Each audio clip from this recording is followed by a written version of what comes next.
Athumani Morandi Stanislaus mwenye umri wa miaka 36, dereva na mkazi wa mtaa wa Ghana wilaya Ilemela jijini Mwanza, anashikiliwa na jeshi la polisi kwa tuhuma za kumuua Mhochi Joseph Helman mwenye umri wa miaka 29 ambaye ni bodaboda na mkazi wa Kitangiri.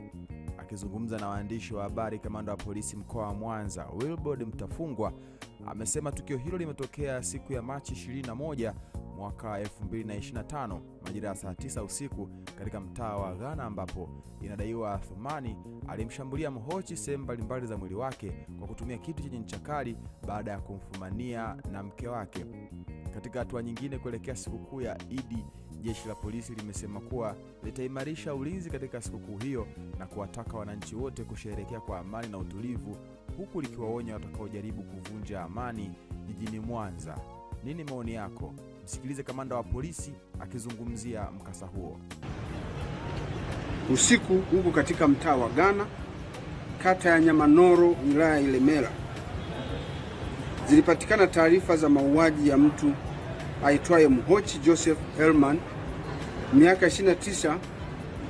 Kijana ni dereva bodaboda na mkazi wa Kitangiri, wilaya Ilemela, ambaye aliuawa kwa kushambuliwa sehemu mbalimbali za mwili wake, kitendo kilichopelekea mauti wake.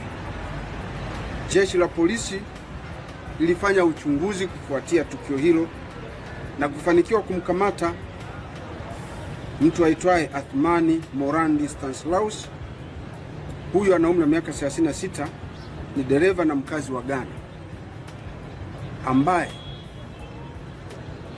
inasemekana alimshambulia marehemu baada ya kumfumania akiwa amelala na mke wake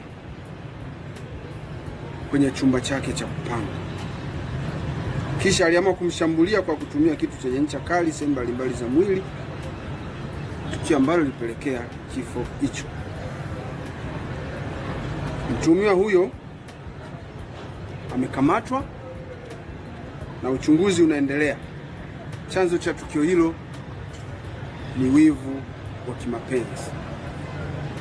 Jeshi la polisi linaendelea na uchunguzi, huku tukishirikiana na ofisi ya mkuu wa mashtaka na taasisi nyingine ili kuweza kubaini mitandao mbalimbali ya wahalifu. Uchunguzi unaendelea ili shahidi ukikamilika aweze kufikishwa mahakamani. Ndugu waandishi wa habari, kama mnavyofahamu, bado siku chache tutaingia katika mapumziko ya sikukuu za Eid al-Fitr, lakini pia na Pasaka. Nichukue nafasi hii kwanza kuwashukuru wananchi wa mkoa wa Mwanza kwa namna walivyoshirikiana na jeshi la polisi katika kipindi chote hiki na kuendelea kuufanya mkoa wao kuwa sehemu salama na funga zao kwenda kwa amani, utulivu. Lakini sambamba na hayo, tunapenda kuwaeleza wananchi wa mkoa wa Mwanza kwamba jeshi la polisi tumejipanga kuzuia vitendo vya kihalifu katika sikukuu hizi za Eid al-Fitr na Pasaka.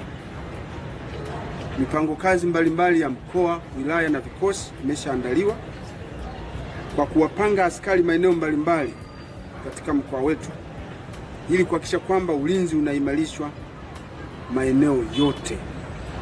Lakini tutafanya hivi kwa kuwashirikisha wananchi. Lakini jeshi la polisi tunachukua nafasi hii kuwakumbusha wananchi wa mkoa wa Mwanza kuzingatia yafuatayo katika mapumziko haya ya sikukuu. Tunakumbusha kila mmoja wetu kutii sheria na kujiepusha na vitendo vitakavyoweza kumfanya kuingia katika migogoro na jeshi la polisi. Sisi jeshi la polisi tutakuwa watulivu, imara, huku tukifanya doria. Lakini wale watakaojichanganya kwa kuvunja sheria kwa makusudi, basi wataweza kutufahamu rangi yetu ikoje, kwa sababu tutawashughulikia ipasavyo ili kuhakikisha kwamba wananchi wengine wanaendelea kusherehekea sikukuu hizi kwa utulivu, usalama na amani.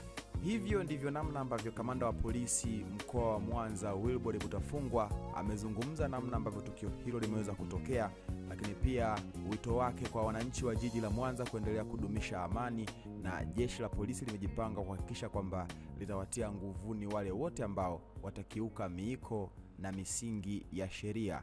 Mimi naitwa Comic Cliff, msema chochote, na hivi ndio mimi husema.